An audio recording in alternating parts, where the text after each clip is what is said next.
Thailand একটি passport issue করতে সময় নেয় মাত্র 24 ঘন্টা।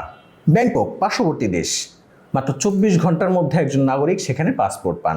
সেখানে বাংলাদেশের পাসপোর্ট পেতে কেন এত সমস্যা হয়, কোথায় ভোগান্তি, কোথায় সমস্যা, সে সমাধান কি, বলতে চাই আজকের পর্বে আলোচনা করব পাসপোর্টের সমস্যাগুলো নিয়ে।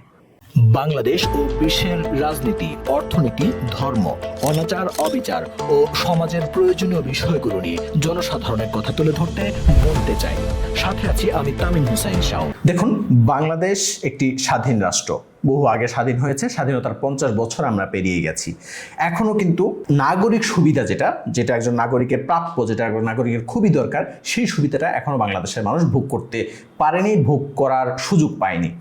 একজন মানুষের যে কোনো প্রয়োজনে পাসপোর্ট দরকার হতে পারে। এখন আমাদের জাতীয় পরিচয়পত্র আছে, কয়েকদিন আগে বলছিলেন পাসপোর্টের কর্মকর্তারা নিজেরা বলছিলেন যে এখন আমাদের জাতীয় পরিচয়পত্র আছে, সেখানে আমাদের সকল তথ্য আছে, তবু কেন এত দেরি হবে একটা পাসপোর্ট করতে? পাসপোর্ট করতে কি হয়, দেখুন, একজন সাধারণ মানুষ যদি পাসপোর্ট করতে যান 1 মাসের বা বেশি সময় লেগে যায়। দেয়া আছে পাসপোর্ট যে ই পাসপোর্টের যে বাতায়ন, সেখানে দেয়া আছে যে আপনি 15 দিনের মধ্যে নর্মাল পাসপোর্ট পাবেন, 1 সপ্তাহের মধ্যে যেটা এক্সপ্রেস ডেলিভারি তাড়াতাড়ি সময় সেটা আপনি পাবেন, এবং অতি দ্রুত যে পাসপোর্টটা সেটা 2 দিনের মধ্যে পাবেন যদি আপনার আগে থেকে পাসপোর্ট করা থাকে অথবা আপনার পুলিশ ভেরিফিকেশন করা থাকে, পুলিশ ক্লিয়ারেন্স নেওয়া থাকে। ভাই, বাংলাদেশের পুলিশ ক্লিয়ারেন্স নিতে গিয়ে যে ভোগান্তিতে পড়েননি আর কত সময় লেগেছে, সেটা জিনিস যারা দেখতে পাচ্ছেন, যারা গিয়েছেন, তারা খুব ভালো জানেন। এই পুলিশ ভেরিফিকেশন বাংলাদেশের পাসপোর্টের সবচাইতে লেম জায়গা। একজন ব্যক্তির পাসপোর্ট যে কোনো প্রয়োজন হতে পারে। একজন ব্যক্তি হঠাৎ করে অসুস্থ হয়ে যেতে পারে, তার পাসপোর্ট দরকার হতে পারে। সে কি সেই পাসপোর্টের জন্য, সেই এক্সপ্রেস ডেলিভারির জন্য 1 সপ্তাহ অপেক্ষা করবে? একজনের হঠাৎ করে কোনো কাজের আসতে পারে, অফার আসতে পারে বিদেশ থেকে, সেই কাজের জন্য সে 1 মাস অপেক্ষা করবে? বাংলাদেশের সাধারণ জনতা যারা আছেন, যারা একটু নর্মালভাবে পাসপোর্ট করতে চান, 1 মাস 1.5 মাস সময় লেগে যায়। ব্যক্তিগতভাবে আমার অনেক অভিজ্ঞতা আছে, যারা আমার সামনে দিয়ে এই 15 দিন তো দূরের কথা, 1-1.5 মাসের পরে গিয়ে পাসপোর্ট পেয়েছেন। নানান জটিলতা তৈরি হয়। আমি ব্যক্তিগতভাবে আজকে 15 দিনের বেশি সময় হয়ে গেছে, 17 দিন হয়ে গেছে, আমি এক্সপ্রেস পাসপোর্ট করার জন্য দিয়ে রেখেছি। এখনো পর্যন্ত আমার পুলিশ ভেরিফিকেশন হয়নি, অথচ আমি যেদিন পাসপোর্টের আবেদন করেছি সেদিন কিন্তু আমার ফিঙ্গারপ্রিন্ট দেওয়া হয়ে গেছে, ছবি তোলা হয়ে গেছে, সবই নেওয়া হয়ে গেছে, কিন্তু এই পুলিশ ভেরিফিকেশনের জন্য এখন আমার পাসপোর্ট হাতে আসেনি। এই যে এখন যারা পাসপোর্ট নিয়ে কাজ করছেন, বাংলাদেশের একটা সময় আরো খুব খারাপ অবস্থা ছিল, আরো সময় লাগতো পাসপোর্ট পেতে, নানান ধরনের দালালের দৌরত্ব আরো বেশি ছিল। এখন সেটা কমে এসেছে। এখন যারা দায়িত্বে আছেন তারা বাধুভাবে দায়িত্বটা পালন করার চেষ্টা করছেন, কিন্তু সেখানেও বাধা সৃষ্টি করছে পুলিশ ভেরিফিকেশন বা পুলিশ ক্লিয়ারেন্স। এই জিনিসটা সবচেয়ে বেশি বাধার সম্মুখীন করছে পাসপোর্ট পাওয়ার জন্য। আজকে 17 দিন হয়ে গেছে, এখনো পর্যন্ত আমার কাছে পুলিশের ভেরিফিকেশন আসেনি। আর এই যে 2009 সাল থেকে 2024 সাল পর্যন্ত 15 বছরের শেখ হাসিনার শাসন ব্যবস্থায় একজন মানুষ বলতে পারবে না, শুধুমাত্র বেনজির ছাড়া, যে সে পুলিশ ভেরিফিকেশনের জন্য তার কোনো টাকা লাগেনি। একজন মানুষ বলতে পারবে না। প্রত্যেকের 500 থেকে সর্বনিম্ন 500, 1000, 2000, 3000 টাকা পর্যন্ত পুলিশ ভেরিফিকেশন লাগে। যদি আপনি কোনোভাবে কোনো আক্ষরিক ভুল করে ফেলেন পাসপোর্টে, তাহলে তো আপনার আবার আবেদন, আবার এই সেই নানান ধরনের ঝামেলা। মানে আপনি যে একটা নাগরিক সুবিধা পাবেন, পাসপোর্ট একটা নাগরিক সুবিধা। এখন আমাদের স্মার্ট এনআইডি কার্ড আছে, সেখানে তো আমাদের প্রত্যেকের তথ্য সরকারের কাছে গচ্ছিত আছে। সেই তথ্যগুলো সংগ্রহ করে আমাকে পাসপোর্ট দেওয়া হবে। কেন অতিরিক্তভাবে আমাকে হয়রানি করার চেষ্টা করা হবে? কেন অতিরিক্তভাবে আমাকে পুলিশ ক্লিয়ারেন্স নিতে হবে?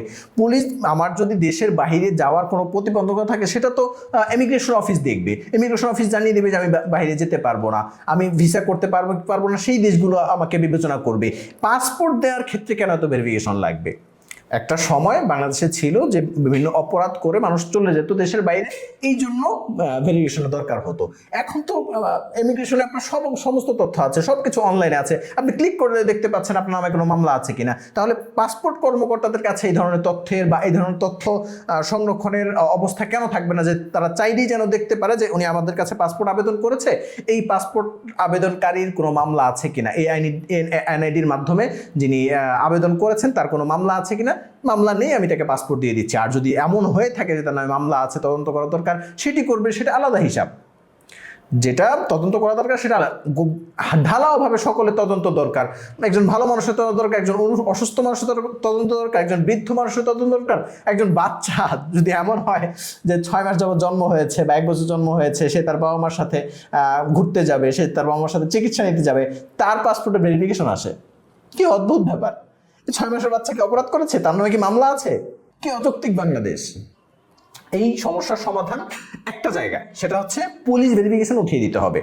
বাংলাদেশে 24 ঘন্টার মধ্যে একজন নাগরিক আবেদন করার, যেহেতু অনলাইন আবেদন করা যায়, যারা আবেদন করতে পারবেন অনলাইনে আবেদন করার মাধ্যমে এমন ব্যবস্থা রাখতে হবে যে 24 ঘন্টার মধ্যে পাসপোর্ট দেওয়া যাবে, কোনো সময় লাগে না।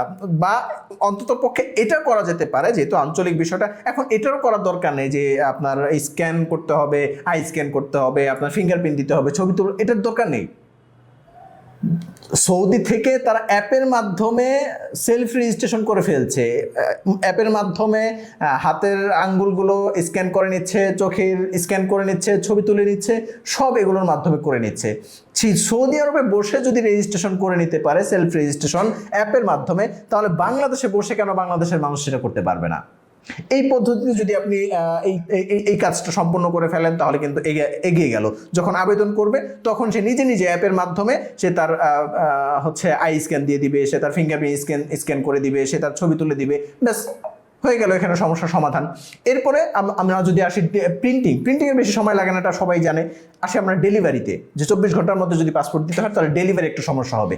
আরে ভাই, আজকে একটা অনলাইনে বিজনেস চালায়, তারও আলাদা ডেলিভারি ম্যান থাকে, তাহলে রাষ্ট্রের একটা গুরুত্বপূর্ণ জায়গা পাসপোর্ট ডেলিভারি, সেটার জন্য একটা ডেলিভারি ম্যান, সেটার জন্য প্রত্যেকটা জায়গায় একটা করে ডেলিভারি ম্যান, প্রত্যেকটা জেলায় প্রত্যেকটা থানায় ডেলিভারি ম্যান থাকা অসুবিধাটা কোথায়? যদি সেটাও না রাখতে পারেন, প্রয়োজনে জনতা থেকে ডেলিভারি ম্যান নেন।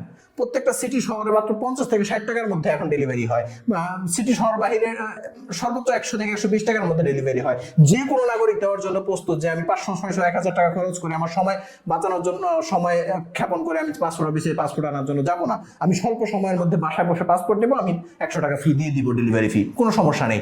এই ব্যবস্থাপনা খুব সহজে বাংলাদেশে করা যায় যদি পুলিশ ভেরিফিকেশন না থাকে, পুলিশ ভেরিফিকেশন না লাগে। এই পুলিশ ভেরিফিকেশন করতে গিয়ে পুলিশ ফাইল আটকে রাখে, পুলিশ ভেরিফিকেশন করে, পুলিশের 500 টাকা না দিলে সেই ফাইল 1 সপ্তাহ পরে থাকে, এই ধরনের নানান জটিলতায় ভুগতে হয় এই পুলিশ ভেরিফিকেশনের কারণে। বাকি সব কিছু কিন্তু পাসপোর্টে মোটামুটি এখন সব ঠিক আছে, যদি স্ক্যানিং এবং ছবি, আই স্ক্যানিং, ফিঙ্গারপ্রিন্ট স্ক্যানিং, এই জিনিসগুলো অ্যাপের মাধ্যমে নিয়ে আসা যায় এবং ডেলিভারিটা সবচেয়ে দ্রুত সময় করার ইচ্ছা পোষণ করা হয়, তাহলে কিন্তু 24 ঘন্টার মধ্যে একটা পাসপোর্ট দেওয়া সম্ভব। হ্যাঁ, যিনি দেরি করে নেবেন তার হিসাব আলাদা, তার জন্য আলাদা সময় ব্যবস্থা থাকবে, সে কম সময়ের মধ্যে নেবেন।